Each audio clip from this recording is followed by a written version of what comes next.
صحابہ کرام علیہم الرضوان پر تہمت لگانے کا انجام کیا ہے؟ اللہ اکبر. بڑا آپ نے جیسے کہتے ہیں نا دکھتی رگ کے اوپر آپ نے ہاتھ رکھا ہے. دیکھیں آپ اس بات کو سمجھیں جیسے علامہ مفتی محمد احمد رضا امجدی صاحب نے سمجھایا نا کہ آپ دیکھیں عام مسلمان پر تہمت لگانے پر بھی وعید ہے جی ٹھیک ہے. تو جو اس کائنات میں نبیوں کے بعد سب سے اعلیٰ ترین مخلوق ہے ان پر جب کوئی الزام تراشی کرے تو پھر اس کا انجام کیا ہوگا؟ ہمارے اسلام میں جھوٹے بندے کی باقاعدہ سزا متعین ہے.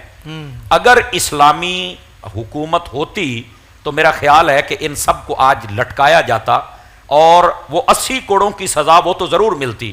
اور میرا خیال ہے اگر کسی ایک کو لگ جائے نا تو باقی سب کو عقل آ جائے گی. ہمارے پنجاب میں کہتے ہیں کہ جب ہم گندم کی کاشت کرتے ہیں نا تو وہاں پہ کوے آ جاتے ہیں شام کے وقت اور صبح کے وقت بڑے دانے چنتے ہیں.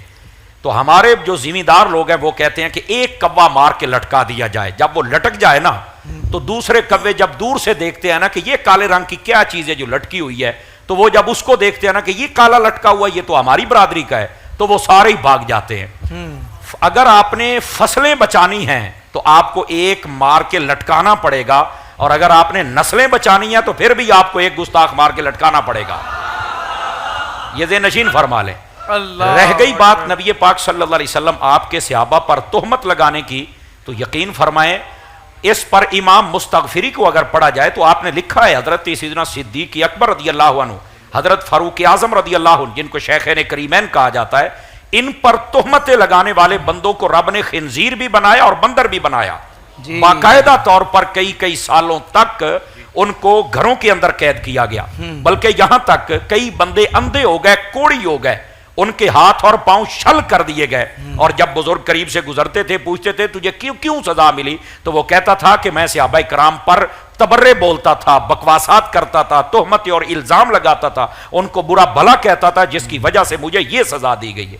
بلکہ ایک روایت میں یہاں تک ہے قیامت والے دن بڑے سے بڑا گناہگار یہ امید رکھے کہ میں بخشا جاؤں گا پر فرمایا کہ جو میرے صحابہ کا دشمن ہے وہ بخشش کی امید نہ رکھے اس کو اچک لیا جائے گا کہ پتہ بھی نہیں چلے گا کہ اس کو کہاں پھینک دیا گیا ہے اور فرمایا اچک کر اس کو جہنم میں پھینک دیا جائے گا.